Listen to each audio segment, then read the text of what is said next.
When one says I, he is not thinking of himself as a solitary individual.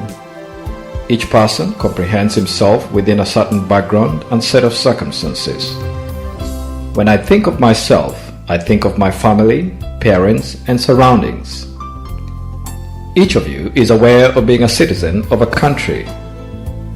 A man of deeper thought thinks of himself as part of the world. If he is truly religious, then he will feel connected to God, who created everything around him. In various circumstances, there is some good, some bad, some happy and unhappy, all put together.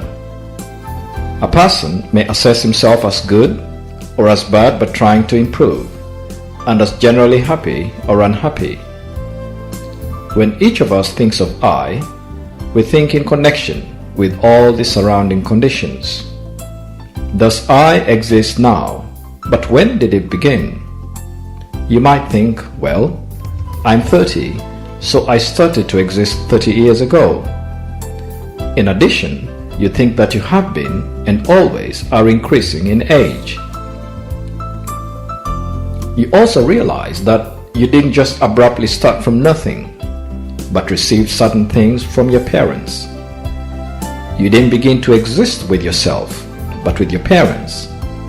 Your course of thought traces back to your parents, their parents, and so on through your ancestry. If you have a good imagination, you might trace it back to the beginning of energy, which has been passed down through your ancestors. If you pull yourself in a certain direction at this point, you're not pulling yourself alone, but all your lineage as well. If I pull one thin hair on your head, the rest of your body had better follow along if it doesn't want to feel any pain. When you dance about the floor, the whole lineage that is connected with you is also moving around. No one wants to be isolated, but desires instead to be proud of representing everything that is connected to him. Would you choose to be isolated and independent, or to represent many more people than just yourself? Everyone wants the second choice.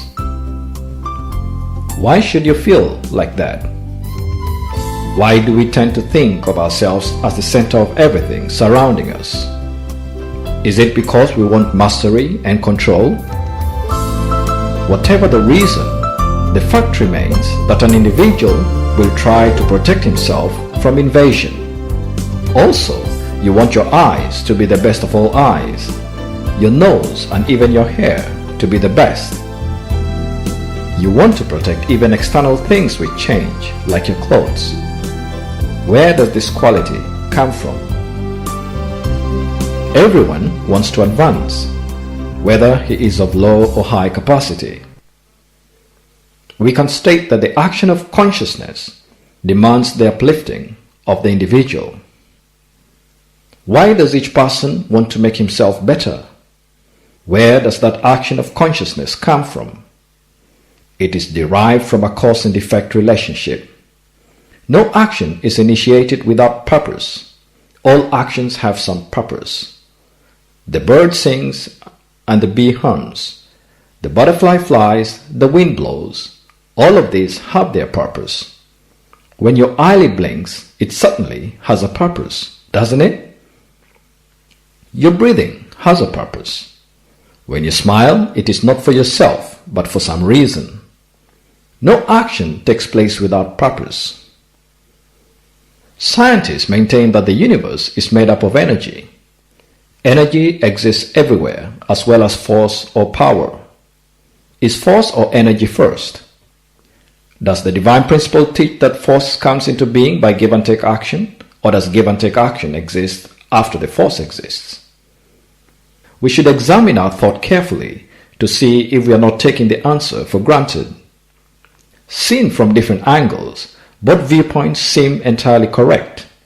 So it is important to know which is the correct answer. What is your opinion? Action certainly must come from a definite source. The subject and object precede action. If we pursue this a little further, we can say that if God is omnipresent, then he must have both subject and object qualities. God's dual characteristics are not just conceptual or abstract. They are very real and important to our lives. Ever since the universe and individual entities came into being, subject and object were the beginning of the existence of self.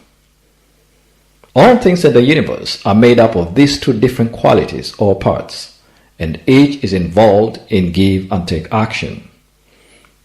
The force or the result is the consequence of the subject and object having give and take action. Let us take the simple example of parents having give and take of love. Their child will be the result. The child is like the force which results from the give and take action. What causes that? God is the cause, and that process follows the pattern of God's creative process. The force has within itself the possibility of give and take action because it is the result of give and take action. When we think of force, we immediately comprehend two qualities of subject and object, cause and result. When you think of your existence, you think of the power within yourself. But prior to that, you realize the give and take action within yourself. Therefore, you are the subject body of force. You are very powerful. In you are mind and body, which form a subject and object relationship. And when they have give and take action, you can't help but feel the resulting power within yourself. When you draw a line down your front, dividing you in half, the two parts look alike externally. Why is that? Because the cause has that quality, the result has to be that way. That's a very logical reason. When scientists examine the development of life forms, they conclude that energy randomly evolved into higher and more complex beings, and this is how man came to exist. This theory is not logical when we really examine it. It is more reasonable that subject and object together would form a self, which in turn would become a subject and take an object. Together, they would form a higher life form or bigger self, a subject and take an object, and so on, forming greater and greater entities. In our social life, we want to broaden our sphere of influence, increasing our areas of activity. When you become a subject on one level, you want to find an object on that level. And then when you are united, you find that together you become a subject on another level. Scientists explain the formation of new species through random mutation, saying it happens by chance. We can immediately see that this is false logic. But they have not come up with some better theory, so they stick with this one. It does not stand to reason to say that a small thing could just suddenly become big. Even a non-scholar would find the subject-object explanation more reasonable. How could a bigger self come to exist? Where does the original force come from that can cause a smaller self to grow bigger, that can make a small group of cells to become bigger and enable each step to develop? Certainly, no give and take action happens without purpose.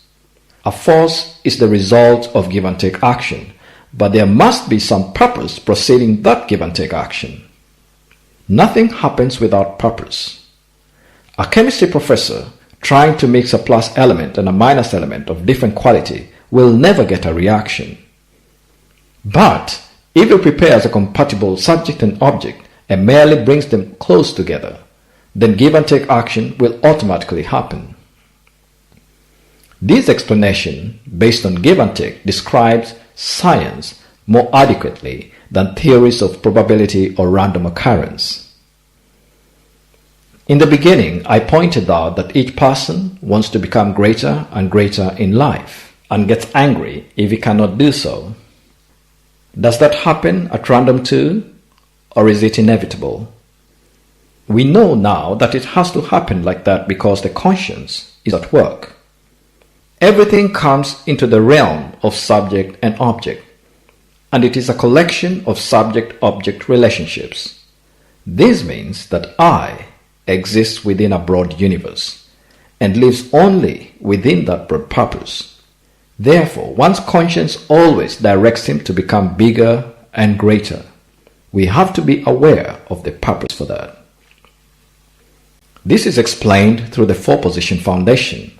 In order to have circular action, there must be plus, minus, not plus, minus, minus, plus. Can you name one thing which does not move or turn? When anything stubbornly refuses to move, it ceases to exist. Each cell is vigorously active, and the collection of these cells, which is you, is even more active. The whole universe is full of vitality. You can easily accept that, can't you? Our conclusion is that this big universe moves with one certain purpose, not haphazardly. Even one of the billions of tiny cells in your body has plus and minus and is an inseparable part of the universe, and so it wants to become as great as the whole universe. Even a tiny cell will rebel if the larger organism no longer wants to become greater. This is why each man has hope for greater happiness in the future. If a person is restricted to living in one situation for the rest of his life, he loses his will to live. What existed before force existed? The action of subject and object. And where does action come from? Action derives from a subject and object, and the whole thing takes place because of the whole purpose. There are dual purposes here. One is to maintain oneself, and the other is to become part of the larger self, which is the universe. A man's purpose for taking an object is to preserve and perfect himself, and then become one with a woman, and their purpose is to have children. Then they stand in the same position as their ancestors. Let us look at the example of our eyes. The eye has the purpose of self-existence, but also of serving the whole body. The ear has to operate automatically, but it also helps the whole. Because of this purpose, everything from particles to the largest creation has a right to exist. How could the universe be interrelated? It is because all individuals have dual objectives. One is to protect the self, and the other to make sure the self combines with another self to become a bigger self. The theory of evolution understands individual purpose of self-preservation, although it does not grasp the ultimate purpose of the whole. Conscientious scholars today have no answer for the question of how the universe is perpetuated and what its purpose is. Their conclusion is that it has no purpose, but just goes on and will perish at one point. But we know this is not true. Something may seem to perish, but as it passes away, something else will be formed. This happens because everything has a purpose. The same principle applies to every aspect of the universe. Individuals gather to meet individual needs, but also for the purpose of forming a greater being. If someone wants to have a greater character, he must be available as an object to the whole universe as his subject. He must be worthy of it. Individual purpose must always follow the purpose of the whole. Conscientious people wonder why big fish eat little fish, why some animals are carnivores, why the powerful eat the weak, and see this as a chaotic situation. According to the principle that the smaller things exist for the larger purpose, the lion is justified in eating the rabbit. This is the key to the whole problem. The small purpose exists for the purpose of the greater existence, which is ultimately the whole universe. People don't know that they exist for the purpose and betterment of the whole. Who says so? God says so. More objectively, the universe says so. Freedom Society members are the most consistent people in all history, because they know the individual should exist for the family for the tribe for the nation, and the nation for the world. We not only think that, but live that way. Why do we do that? In a sense, it is for a selfish reason, because by going on to bigger and bigger levels, we make ourselves available to become big individuals. No one today, from the lowest to the highest level, knows what man is or who the individual self is. All their confusion arises from ignorance. First, we must teach them, then show them how to live, and then we can restore order in the world. This principle explains all phenomena from the past, and we have to apply it consistently all the time. You cannot learn this in school. Your teachers don't know it. Your professors don't know it. Your politicians, they don't know it. Your church leaders don't know it. Reverend Moon is the first teacher of this knowledge. This is the beginning of a new culture. By knowing this, you can comprehend divine principle even better and know why there are three stages: subject and object, how give and take occurs, and why there is a purpose. Now the divine principle is no longer conceptual, but something you can put into action in every circumstance. Now you will never forget, because the divine principle is you. When you think of force, what do you think of? Action. And when you think of action, you immediately think of plus and minus, subject and object. When you feel powerful, you can know that some give and take action is happening, so your mind and body must be in harmony. You must be smarter than to think it begins with you. And remember that God, your Father, gave it to you and you resemble Him. You then remember that He has the whole universe under Him, and yourself is a small part of that universe. You are a small minus to the universe, which is the biggest possible plus. God is a big plus and you are a small minus. But this small minus has the purpose of becoming as great as the plus. This is why you want to become great. This is perfectly logical, and something that stands to reason is reality itself. Each of us has a nudge to become great, but until now you didn't know why God and the universe also wanted you to become great. They want to pull you up like a big winch.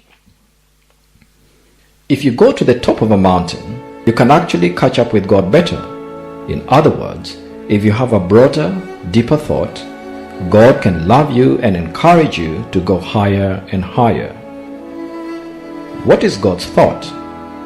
His thought is to become powerful according to principle and to realize the ideal world. Will He do that by force? Is God going to make the world great because He has all knowledge? Could the strongest man on earth make the ideal world? Harvard professors are proud of their knowledge, but could they do it? What is the essence that can make the ideal world? True love. The other day I paraphrased love as being long, very long. You think you know English, but you didn't know love was long. Long, very long. Love should last a long, long, long time. How does God want to make the ideal world? If you ask God where He wants to be at any given time, He will say He wants to be at the center of the universe. If you ask God which center of the universe He wants to be at, whether of knowledge or power, He will say He wants to be at the long, long, long center of the universe. Is this stretching the truth too far? When I asked you why you wanted to become greater and greater, you didn't have an answer. Now you know you want to be great, so that based on love, you can become the companion of the center of the universe and be worthy of being His object. Though we know we are very small, we want to be objects to the great universal subject in love. If God wants to be at the center, where would you want to be? At the center of the love in the universe. When I seriously ask you where we are going, you have to have some answer. We are going to the objective of love on the universal level. Since God is going there also, we are bound to meet Him. Even though you become very knowledgeable, it will eventually pass. Power cannot last eternally either.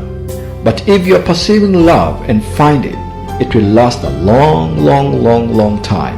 Very long time. We have to have some life perspective, some awareness of our purpose. When we have that in ourselves, then we can go there. With this life perspective, you can know why the world has to be peaceful and how that can happen through love. And then your entire plan and idea can come to one focal point. Only a handful of people on the face of the earth know that they should be living with their purpose and direction taking them toward love.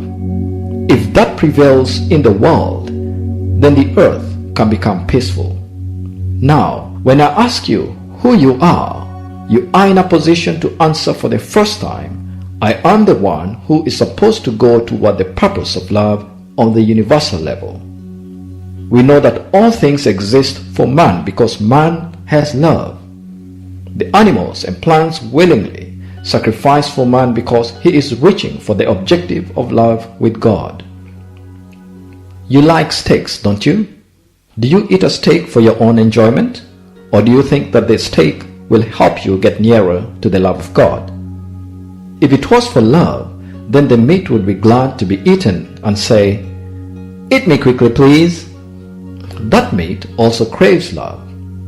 A stick of celery wants to continue its own life. But when you eat it, you can say, "I assure you that through me, you will come closer to God's love." If a person is perfect in this respect, all things will want to tag along and be eaten by him. Money will want to be earned by him. Today, men chase money, but the money runs away. If you become a person of original purpose, however, then money will follow you. If another person follows after money, the money will be scared, thinking, "A tiger is after me." That person will end up in hell. Would you rather follow money or love?